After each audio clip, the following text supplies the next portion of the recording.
Let's welcome in Tom Murphy to the program this morning. Tom, you watched Jamison Williams and Treylon Burks go back and forth. I think Mechie was actually the one that had the better game of the two wide receivers between Jamison and John. But I wonder if you're an NFL GM and you're looking at two guys that have torn their ACL, Treylon in high school, Jamison in the national championship game. You've watched a lot of both of them.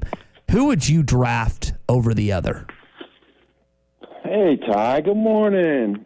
It's nice to be on the air with you guys. That's a tough question. It just depends on what you feel like the long term is for the guys, what you think of their personality, how they'll fit in your room, how explosive they are. Look, Jamison Williams had a massive game against Arkansas, including the touchdown that was, I think it was him, the touchdown that was right on the end line. Did he catch it or not? Was his hand under the ball?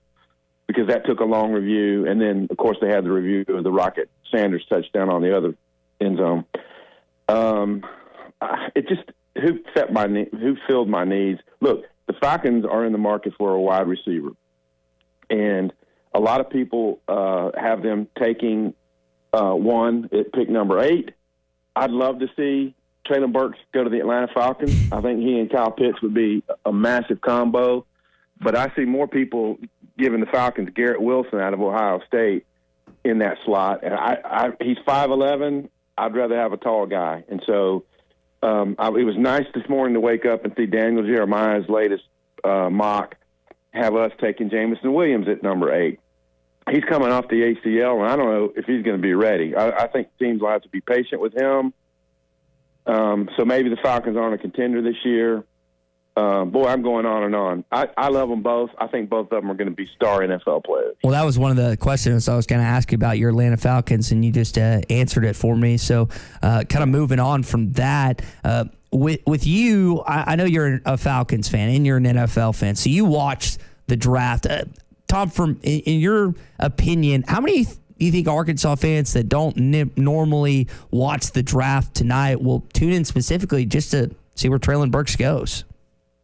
You know, that's a great question, and I think there will be a lot of folks doing that because Treylon's been – I mean, look, y'all, the tweet you guys had this morning, it was a different angle of his touchdown against A&M that I'm not sure if I had seen it or not. Maybe back when it happened I'd seen it, but I forgot.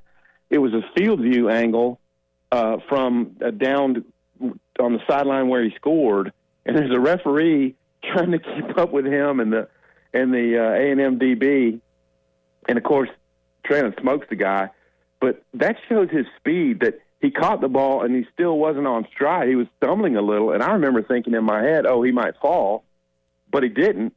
He got his balance, and the DB still didn't catch up, and he I think it was Miles Jones, and he got his balance and outran him big time. So it's just so fun to watch Treylon Burks clips because he's made so many great catches. You remember back-to-back catches against Ole Miss? He's caught back-to-back 37-yard balls that were just throw me the ball deep, I'm going to beat my guy. And he almost scored on the second one. They started on the 25, and they went 37, 37, and he stretched out and tried to score, but they marked him on the 1. That was a fun shootout game, too. But I'm just so happy for Treylon Burks that, I've got family who live in Warren and all around Warren, and they just have that fantastic pipeline, the Bo Hembry pipeline. I wrote about it today, and I asked Treylon, who's the Warren GOAT? And he goes, oh, man, I would have to say me on that one. And Jarius Wright agreed, even though I love Jarius Wright. I mean, when that group showed up, it was a renaissance of Arkansas football, and it included both he and Greg Childs, who played at Warren High, and Chris Gregg, and then obviously Joe Adams, and then Kobe Hamilton came along. But that was a golden era 1 decade ago for Arkansas receivers, and now Treylon Burks kind of on the solo has matched some of their feats. Tom, I remember hearing about Treylon Burks in high school and what he did for the Warren Lumberjacks, and I'm always one of those guys, I have to see it at the college level before I jump to conclusion.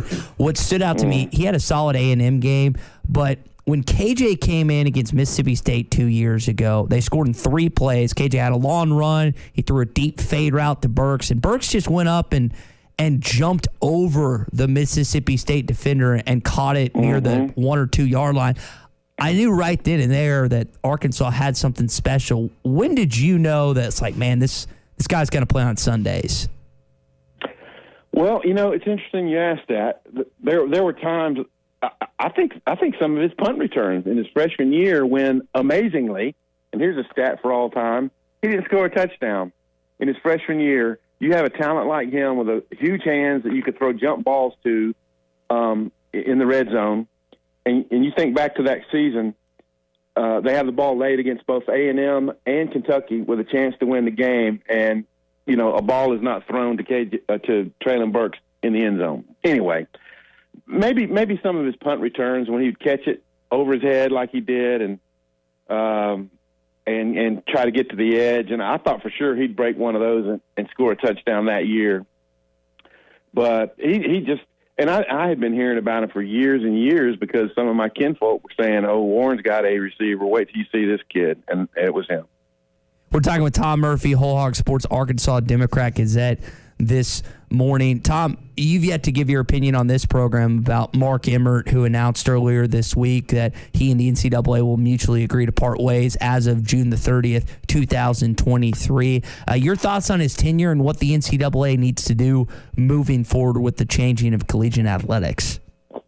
Well, he just seemed a little tone deaf the last many years. And I think sometimes when you're insulated from the normal people, and you just maybe you have some yes men around you, and you're paid so much, and you have so much power that sometimes you just lose touch. And I think that happened with him. The NIL obviously was one of the last blows, I guess you could say, to his tenure, because we've got the Wild Wild West. We've got schools that are setting up programs that are just going to dole out the money for the NIL, and that's not the way it was meant to be.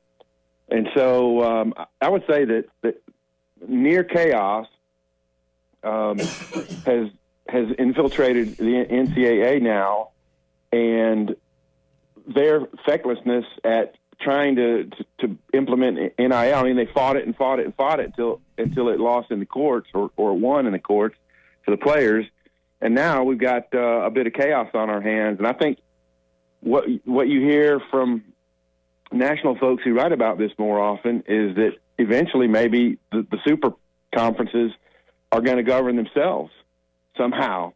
And the NCAA can run the tournaments because they're pretty good at doing that. And so we're in a bit of a wilderness, and I don't know how things are going to get realigned and put back into check. Tom, there seems to be more changes coming. Ross Dellinger of Sports Illustrated is reporting about several things. The scholarship caps being eliminated, the abolishing the limitation of number of coaches per team, expanding direct payments from schools to athletes, the transfer portal having closed periods. I don't know if you've read that report just yet, but just hearing a couple of those things, what do you think about what's to come in the next couple of years for what we know now that's college athletics and what it could be, as you just kind of talked about? Well, yeah, I mean, if a few of those things get implemented, look, that's starting to look like a professional organization, is it not? And then I've had people talking to me lately about, well, what if they form unions and then they become basically part-time employees of universities? Well, then what do you got? See, to me, that starts the ring of chaos, and then courts decide, and people decide that really aren't in college athletics. You know, they're in governance and stuff and politics, and it loses a bit of its the amateurism feel of it has been long gone. But I don't doubt that some of these measures are going to come into play, and you're going to just have the big spenders have massive staff. I mean, they already do. Look at the number of analysts that some of these schools have, and you know, the portal has changed the way rosters are built, and I don't know who's going to take the firm hand and put guidelines, restrictions, and you know, monitoring of how things get run. Mm-hmm. But I think Nick Saban gave us a warning way back when. You know, are we going to turn this into free agency? And that's what it looks like. So it's so many different factors hitting at one time. COVID and then post-COVID, the NIL, the transfer portal, all hitting at one time. And Mark Emmert and the NCAA was hardly in position to handle it. And this is what it has put upon college athletics. And it's a wild time. It's an exciting time for players. They're signing NILs and all that looks great. But for the organizations themselves, it's the people who adapt to the change the fastest are going to be the ones who profit, and those are the ones who have the biggest organizations. Yeah, it's crazy, as you just said. Tom, as we wrap you up here, I know you probably saw that email yesterday. Topgolf's coming to Donald W. Reynolds Razorback Stadium next week, and they were kind enough to let some media members hit it a little bit before. You going to make it to that media Topgolf event next week? I'm thinking about doing that. It just kind of depends on what all's happening, and it would be fun. I mean, to have everything tracked on the spot. So my answer is a firm maybe. And you're probably going to go, right? Absolutely. Now, I'm not going to be able to hit it straight because I'm a horrendous golfer, but I am absolutely going to take advantage of that, no question. Yeah, that sounds like a good deal. And, hey, man, Arkansas Athletics I think it's a smart move. I mean, they'll have to retrofit Walton Arena if they're going to get big, rock performances in there in Walton. And maybe that's something for down the road. I don't know. But having Garth Brooks perform at Razorback Stadium, all I've heard is what a show and what an event it was. And when you look at some of the overhead, the drone pictures and stuff like that, it just looks big time. And I think it's smart of Arkansas Athletics to expand in that kind of way. But you can't tear up your football field every time, that's for sure. And this time they know they're changing out the turf or the grass. So it's neat that they're doing it. It's good timing. Yeah, don't be surprised after the renovations if you see more concerts. Maybe a bomb concert, as Tommy brought up earlier this week. Tom, good stuff as always, man. We'll talk next week. You betcha. Enjoyed it. Thanks. I probably should have asked him about Ole Miss baseball. You got that series starting tomorrow a little bit as well. We'll recap with that with him on Monday. BetOnline is your number one source for all your betting needs, sports info, and odds. Find all the latest sports developments, including this week's odds for the Masters Championship and the start of Major League Baseball season. BetOnline is your continued source for all your sporting wagering needs, including live betting and your favorite Vegas casino and poker games. It's super easy to get started, so join today. Learn why everyone is saying BetOnline is the fastest and easiest way to wager on popular sports and games. BetOnline, where the game starts.